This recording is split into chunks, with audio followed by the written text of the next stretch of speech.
what's the most sustainable animal protein you could consume? Probably the healthiest as well. Environmentally, almost zero impact, packed with nutrients, iodine, omega-3 fatty acids, EPA, DHA, fantastic value for money, loaded with so many vitamins, minerals, probably among the highest foods, far higher than beef for B vitamins, in particular B12, is the mussel, the humble little mussel. Now I'm going to just make a very, very simple little pasta here. I'm going to use a lentil pasta. It's you could just as easily use a normal durum wheat, normal egg pasta if you liked. I just prefer the high protein content of the lentil. It's for me, it's a nice simple little dish, and I just think it's from a health perspective, it's a better product. I've just used a selection of herbs from the garden. I've got a little bit of parsley here, fennel, a little bit of thyme, oregano, marjoram. If you could just get basil on its own, just go to the supermarket, buy a piece of basil. Exact same technique.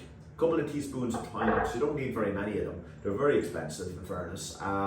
And even nibbed almonds are a good alternative to them as well, if you can't get them. About 3 cloves of garlic I have. Good olive oil, and a good thing when you're making a pesto as well is use a kind of a more coarse salt, kind of like a Maldon type salt, the fleur de sel type ones. So I'm going to just very quickly make the pesto here. Bunch of herbs. I have some parsley, as I said, thyme, fennel. I just kind of randomly picked some herbs there today.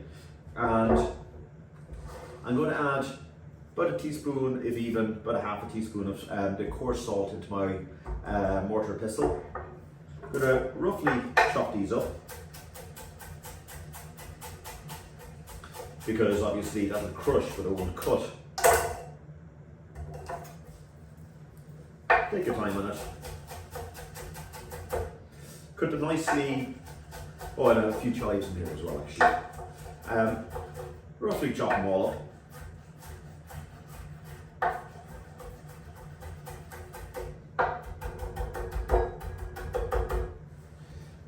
Herbs are chopped up there. I have just a good handful of herbs here. I didn't really measure them myself, but just a good generous handful. Into there, I'm also just going to add my garlic. I probably should have crushed up first, but I'll just chop up a little piece as well. About 3.5 cloves of garlic. If you want to use less, use less. And I'm going to add in my, first of all, just going to give these a little bit of a crush up.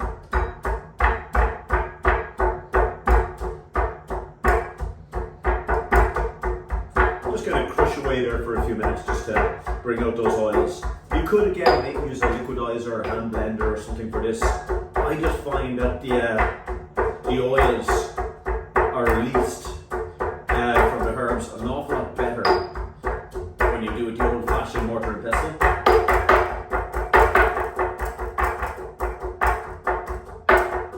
When you get a little bit of crushing in there, I'm just going to add in my pine nuts. They just break down very easily. Doesn't take long as well either. But as I said, a liquidizer won't do a bad job on this either. Just a little hand blender. There's just something nice about doing it like this as well. Now I've got that down to a nice little paste.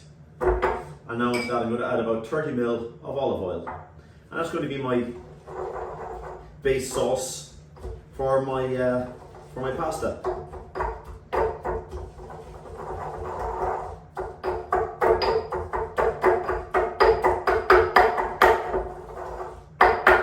And that's all the sauce took to make. And then onto the cooking part. So making this, what I'm going to do is into my dry pan, I'm going to add my leeks. Nice heavy based pan. Good to have a good tight fitting lid for it as well if you have. The reason I'm adding the leeks first is I want a little bit of moisture, and I'm going to add a drizzle of olive oil, but I don't want to overheat that olive oil.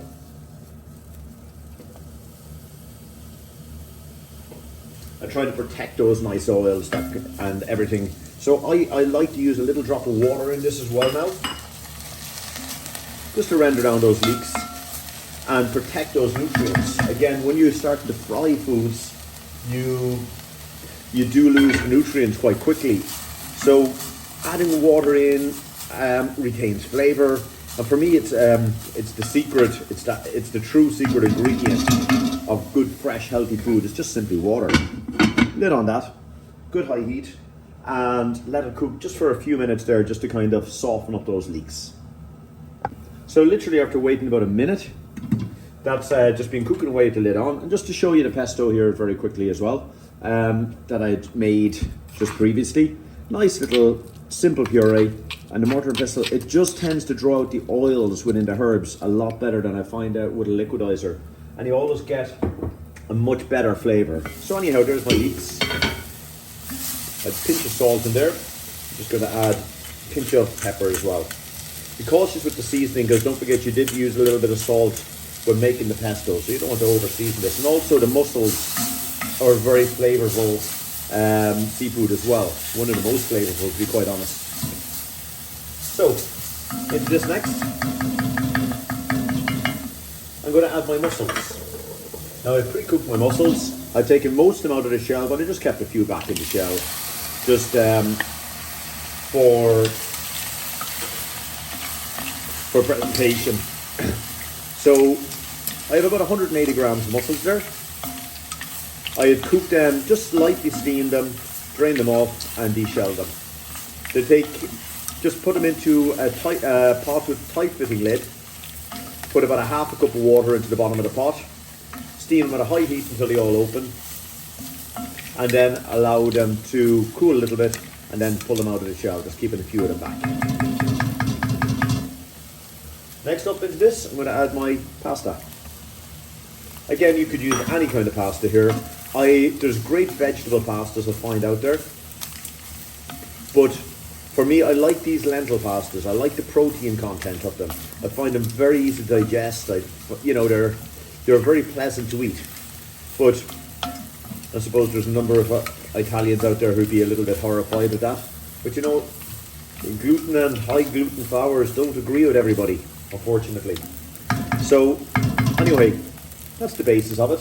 And now it's very, very simple, adding in the pesto, all those herbs. Now if you only could get basil, just get basil. Well, if you could only get parsley, just use the parsley.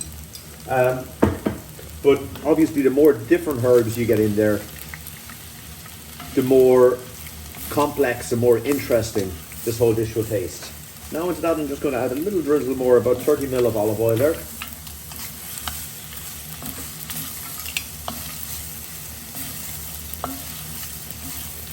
And that is pretty much this dish. Just taste a little piece of my pasta. That's all it needs.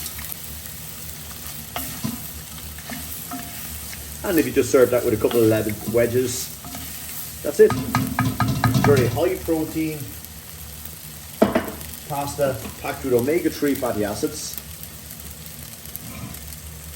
and full of nutrients, full of vitamins, and very, very simple to make.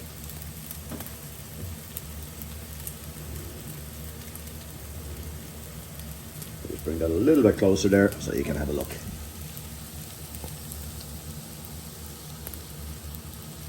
I hope you enjoy this one. It's a good little energy filled and very, very filling, because again the protein levels of that lentil pasta mean that it's not going to spike your insulin levels as much as a normal pasta, a wheat based pasta. So you're going to actually find that this is going to be a much more satisfying and filling dish as well.